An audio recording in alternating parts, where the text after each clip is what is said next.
અને એવા મારા ગુરુ કહેવાય કે મને કાંઈ આવડતું નહોતું અને મને પ્રોગ્રામમાં લઈ જતા એવા મારા ગુરુ દિનેશભાઈ સોણ પણ બધારેલા છે કોને ગડગડાટ તાળી ઉઠાવી. આ સાખી ને મને પણ કીધું મેરો રામ કિસી કો મારે નહીં ऐसो पापी है मेरो राम अपने आप मर जाते और करते बूढ़े काम. રામ કોઈને મારતો નથી એમ કે છે તો વાલીને રાવણને કોને માર્યા નથી મારતો એ વાત બાકી છે અને મારે છે એ વાત બાકી છે. પણ આની માટે સદગુરુ જોવે સમજવા માટે શું. અંજારની બજારમાં જ્યારે જેસલ જાડેજો તોરણના કપડા ધોવા નીકળ્યો હતો ને ત્યારે જાડેજો ને જાડેજાનો આત્મો જાણે મારા રામ એમ બે દી પહેલા હું ને મારા ભાઈ વિજયભાઈ બેઠા હતા બે ભાઈ બેઠા કે ભાઈ આકાશમાં તારા કેટલા છે કે અને ત્યારે મારા ભાઈને જવાબ આપ્યો ભાઈ આપણે નાનકડો પ્રસંગ કરવી એટલે ઉપર તો તારા ઘણા બધા છે પણ નીચે તારા કેટલા છે એ જોવું હોય તો એની માટે પ્રસંગ કરવો પડે મારા વાલા.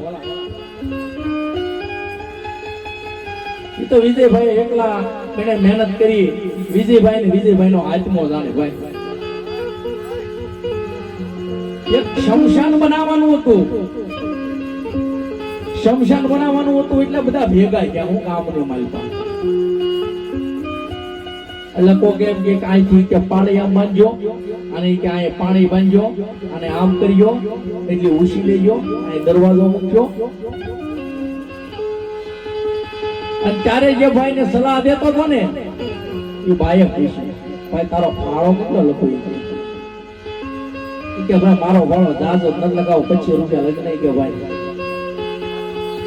અને ત્યારે ઓલા ભાઈએ જવાબ આપ્યો પણ સરસ જવાબ આપ્યો કે તારો ફાળો એ કે 25 રૂપિયા લખો ને મારા વાળા 50 ની તો સલાહ આપી દીધી કે હું એટલે આપણે કાંઈક કાર્ય કરતા હોય ને એટલે એમ કે આમ કરાય ઓલું કરાય પણ એ તો જેને કર્યું હોય એને ખબર હોય સાહેબ કેમ કાર્ય થાય ને એ તો વિજયભાઈ નો આત્મો જાણે. અને એવાય દાદા આપણે મેહુરજી દાદાને યાદ કરવા છે આપણે હારી અને એ તો જેનો ભાવ હોય ને એના આગળ મેહુરજી દાદા હોય સાહેબ.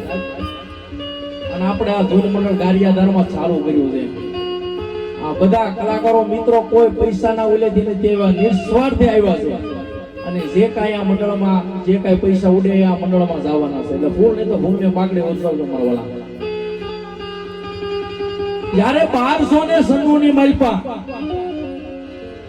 ગુજરાતના શેલા રાજા કર્ણદેવ વાઘેલા હતા અને એના પ્રધાન બ્રાહ્મણ ગરીબ પ્રધાન હતા.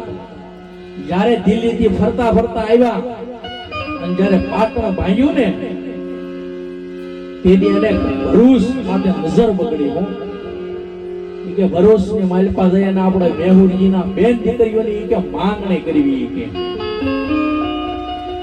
મેહુરજી પરમાર ના બેન દીકરીઓ કુંવરમાની કે આપણે માંગણી કરવી કે અને ત્યારે એને માંગણી કરી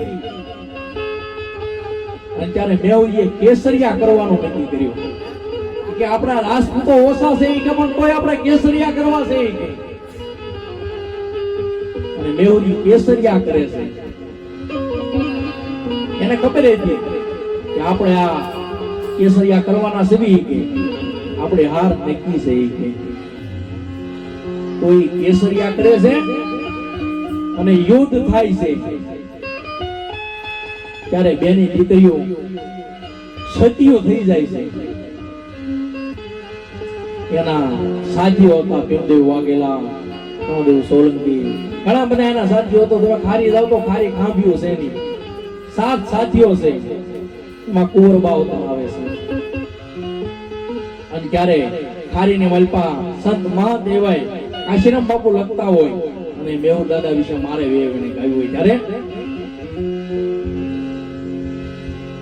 હે ધમ ધમ રે મેહુરજી ના નામ ને રે હે ધન ધન મેહુરજી ના નામ ને રે તમે ઠિકાણા કર્યા તા ભરૂચ મારે તમે ઠિકાણા કર્યા તા ભરૂચ મારે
આવું ઢીંગાણું જૂતો ક્યારે વીર મેહુરજીનું મસ્તક ધડથી અલગ થઈ ગયું અને મસ્તક ઉડતું ઉડતું ખારી ગામનો નેહડો સારણનો નેહડો હતો. સારણની દીકરીઓ જગદંબા જોગણીઓ કહેવાય બાપ. અને એ વખતની માલપા ગળીનો દોરો માથે નાખતાની શુકનનો દોરો કહેવાય. અને એમ કહેવાય કે સારણની દીકરીએ ગળીનો દોરો મસ્તકની માથે નાખ્યો અને એ મસ્તક હેઠે પડે છે અને દાદાનું મંદિર બને છે માલપા. એ હાલને માલપા ન કોઈને ખબર હોય આપણા સમાજ સિવાય આપણા હિન્દુ બાબર સમાજની માલપા કે આપણે બેનું દીકરીઓના લગ્ન પ્રસંગ થાય ત્યારે દાદાનો કહુંબો થાય, દાદાનો કહાર થાય. અને આ વીર મેહુરજી વાતો છે સાહેબ. આવા સર્વે વીર મેહુરજી દાદા આપણે એના સાનિધ્યમાં વિજયભાઈ પરમાર અને નિર્મળજી પરમારના આંગણે બેઠા હોય ત્યારે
દાદા મેહુલજી માટે જો ગાવું હોય તો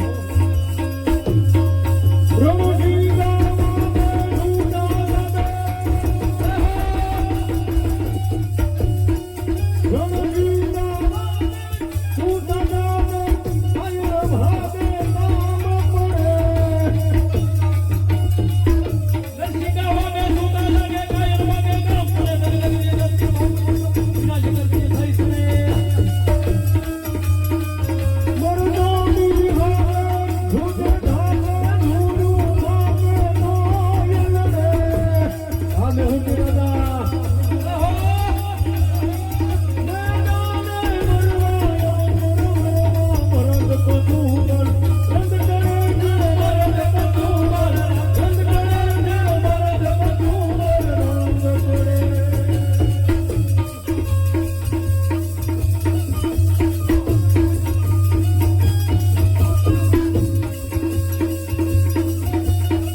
સુરવીર જ્યારે રણ મેદાનની માલમાં ગાતો હશે ને ત્યારે એના ઘરેથી જે એની નારી એને કરતી હોય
ભાઈઓનું મારે વર્ણન કરવું હોય ત્યારે